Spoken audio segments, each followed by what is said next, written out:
This boy had a fascination that would make him world famous, and it all had to do with this river. He was drawn to it, escaping the house every time he could. The boy disappeared at strange hours and would stay away for far too long. Eventually, his father decided to follow him, but when he found out what was in the water, he immediately called every authority. Before we start, smash the like button and make sure to subscribe if you haven't, and hit that notification bell so that you won't miss any new stories. Harrison Marsh had always been a curious child. His parents, Jack and Emma Marsh, had grown accustomed to their son's endless, insatiable thirst for adventure. They encouraged his explorations, believing it would lead to a more fulfilling life for their son. Jack, a mechanic in the small town of Willow Grove, had always been the hands-on type, while Emma, a librarian, was well-versed in the world of books. Together, they instilled in Harrison a strong sense of curiosity and wonder from a young age. Harrison was no exception. He had spent countless days exploring the waterways of Willow Grove, climbing trees and skipping stones.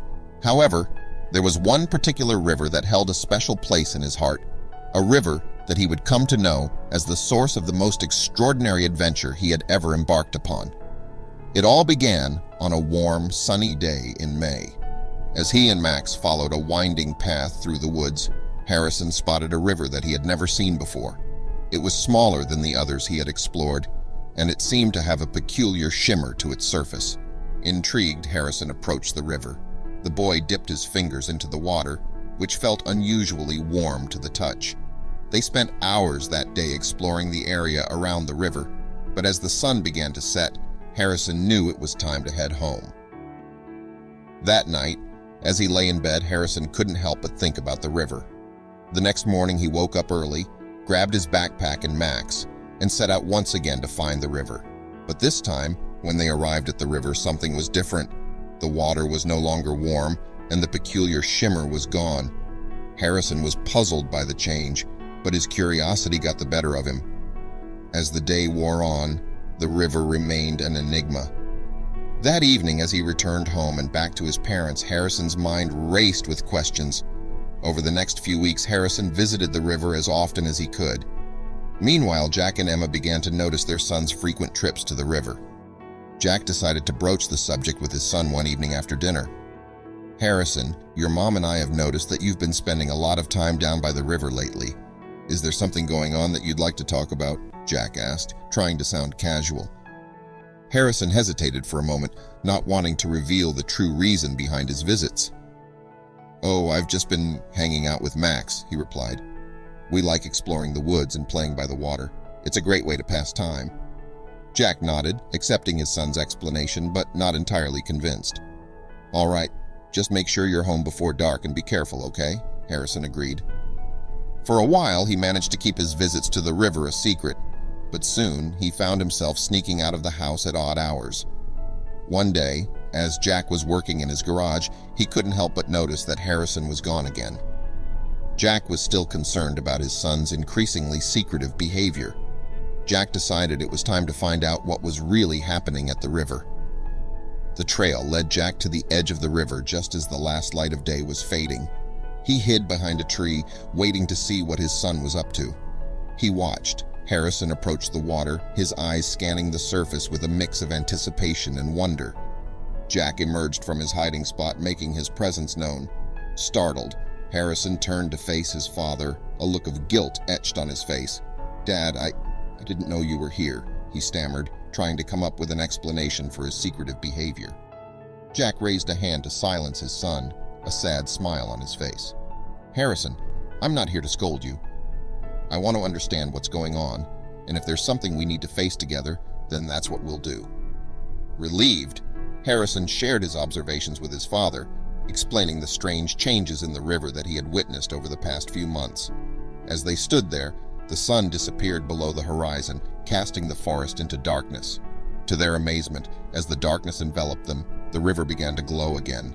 It was a subtle, ethereal light that seemed to emanate from the water itself, casting an almost otherworldly glow upon the surrounding landscape.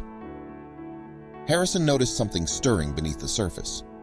He pointed it out to his father, and together they watched as a salamander emerged from the water, its body shimmering with the same ethereal light as the river.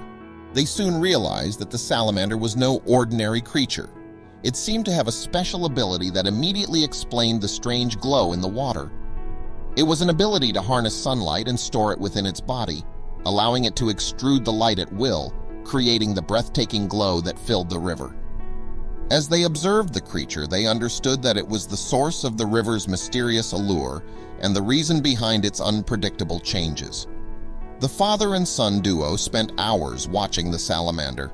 However, as the night wore on, they couldn't shake the feeling that the salamander's gift of light came at a cost. However, they couldn't put their finger on it. In the days that followed, Jack and Harrison returned to the river every evening, observing the salamander and its mesmerizing light show. As they spent more time at the river, they noticed other changes in the environment, subtle shifts in the air and the landscape that seemed to hint at the cost of the salamander's gift. More and more plants started dying, and the air grew thicker. With each visit, they grew more aware of the delicate balance between the beauty of the glowing river and the price that it exacted from the world around it. One day, as they were watching the salamanders, they noticed a traveler approaching the river. The man seemed to be a biologist, judging by the equipment he carried. He introduced himself as Dr. Siegel and explained that he had been studying the unique salamanders for some time.